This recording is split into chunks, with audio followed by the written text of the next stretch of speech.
Aula de hoje, o que nós vimos?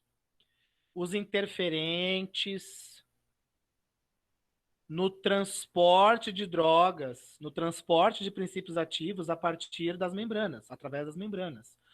Qual é a grande importância de entender isso? Para entender toda a cinética que vai da administração, passando pela absorção, deixando a droga biodisponível, distribuição, aonde a droga chega nos alvos, posterior biotransformação e excreção, todos esses processos dependem do movimento da droga a partir das membranas, através das membranas. Qual é o principal tipo de transporte?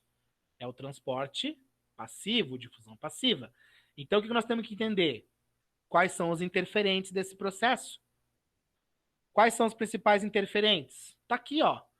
Lipossolubilidade, ou seja, eu preciso ter uma determinada lipossolubilidade para conseguir atravessar essa membrana por difusão passiva. Se for uma droga mais hidrossolúvel, ela vai precisar atravessar ou por transporte ativo, facilitado, ou via poros, né? Beleza. Então, o que atravessa mais rápido é a lipossolubilidade, né? Substâncias mais lipossolúveis. O que mais que influencia nessa brincadeirinha? O grau de ionização. Qual é a conclusão disso? Drogas que estejam na forma ionizada, que foram dissociadas, porque elas são ácidos ou bases fracas, né? Então, um ácido em meio ácido fica mais na sua forma não ionizada ou molecular. Um ácido em um meio alcalino sofre uma dissociação maior, portanto, aumenta a quantidade de moléculas ionizadas, e isso reduz, né, impede que a droga atravesse pela membrana. Isso é o grau de ionização, que vai me definir, né, aonde essa droga consegue. Eu dou exemplo para vocês da absorção por via oral, mas isso vai se aplicar numa porrada de coisa, que nem eu falei para vocês. A distribuição, a droga ácida, quando ela começar a chegar num lugar mais alcalino, ela para de distribuir, e assim por diante, tá? Vocês vão ver semana que vem na distribuição que eu vou falar o seguinte para vocês. Gente, a distribuição nunca é uniforme. Eu não vou ter a mesma quantidade de droga em todas as partes do corpo, tá? E tudo isso vale para todo tipo de administração? Sim, Giovana, tudo isso vale para todos os tipos de administração. Por isso que tem as diferentes formas farmacêuticas. Por isso que tem as diferentes formas de tecnologia farmacêutica, que é justamente para você driblar algumas dessas coisas. Entendeu? Grau de ionização.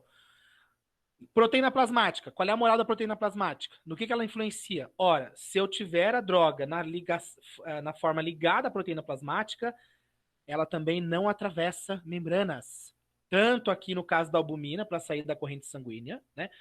Gente, uma droga ligada à proteína plasmática não vai ser distribuída, capite?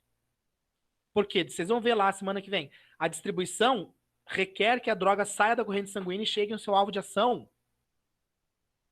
E chegue na célula que precisa dela.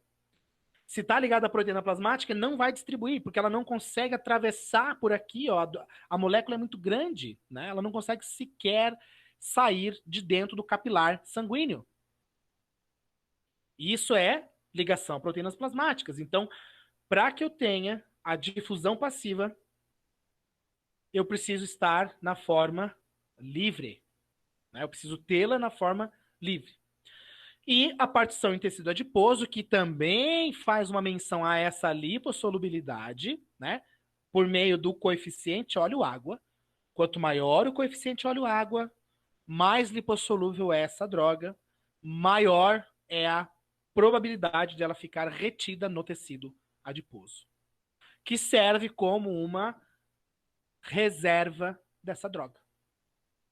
Aqui na farmaco, galera, o tecido adiposo aqui, na verdade, ele atrapalha o efeito da droga. Vamos ser claros. Tá? Aqui na farmacologia, ele meio que atrapalha. Por quê? Porque, poxa, a pessoa mais obesa, que tem mais tecido adiposo, diminui a biodisponibilidade da droga. Então, você precisa usar drogas, doses maiores. Certo?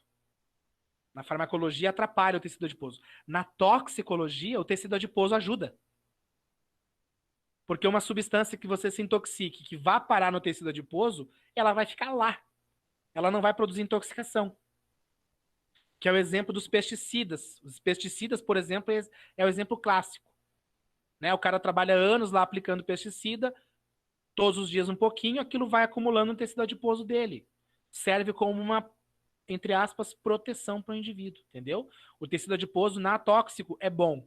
É um tecido de depósito, uma reserva importante para tirar de circulação a droga que é bastante lipossolúvel. Aqui na farmacologia, ele meio que atrapalha, né? Porque ele diminui a biodisponibilidade.